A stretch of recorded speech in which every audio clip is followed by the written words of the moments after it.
The moment Emily Carter felt the officer's hand on her wrist, time seemed to slow. 1 second, she was calmly pumping gas under the late afternoon sun, her black coat brushing against the pump. The next, she was being pulled backward, the nozzle clattering onto the asphalt, fuel spilling slowly. Passers-by froze, phones raised, whispering, "This is my car," Emily said, her voice steady, despite the adrenaline surging through her veins. "You're making a mistake." The taller officer, uniform stiff, his face shadowed beneath the cap, sneered, "Step aside, ma'am."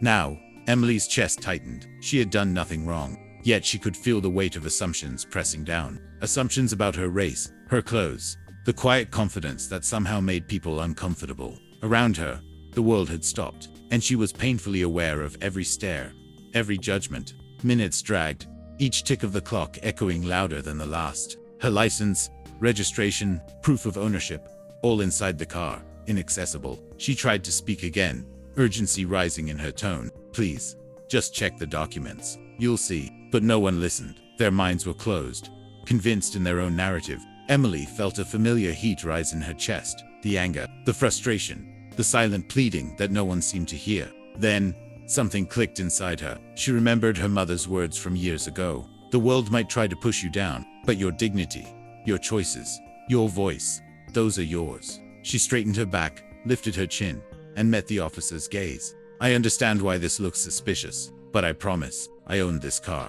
Please, verify it." The officer hesitated, annoyance flickering across his face. Behind him, other people muttered, phone still recording. Emily's heart pounded in her ears. This was a test of patience, of control, and she refused to break. Finally, after what felt like an eternity, the officers let her go. She retrieved her documents from inside the car, her hands trembling slightly, not from fear, but from fury. Every step she took back to her car was heavy with humiliation. Yet beneath it all, a quiet determination was forming. Hours later, the courthouse was bustling with lawyers, clerks, and waiting citizens.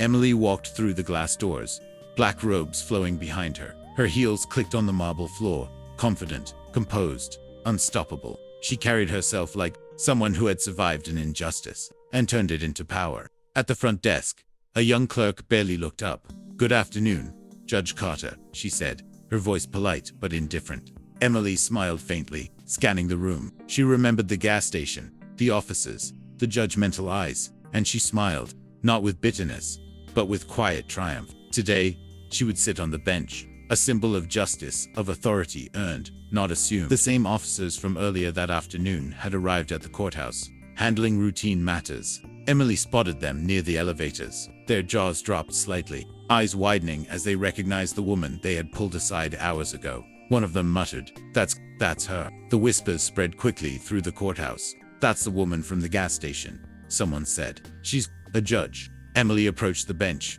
careful, precise, and addressed the courtroom with calm authority. Her voice carried the weight of experience, of resilience, of every silent insult endured, every assumption challenged. She presided over the session with unwavering control, issuing orders and rulings with clarity and fairness. Every word reminded everyone present that authority is not granted by appearance, but by knowledge, integrity, and perseverance.com. During a recess, one of the officers approached her hesitantly, head bowed slightly. "Ma'am, I'm sorry for earlier," he stammered. "We didn't know." Emily regarded him coolly, measuring her response. "You didn't know," she repeated, letting the words hang. "You assumed, you judged before seeing the truth. That's a dangerous habit for anyone, but especially for those tasked with enforcing the law." He nodded, shame flickering across his face. "I understand." Emily didn't speak again. She turned gracefully, walking back to the bench as the courtroom buzzed with quiet murmurs. She didn't need to argue,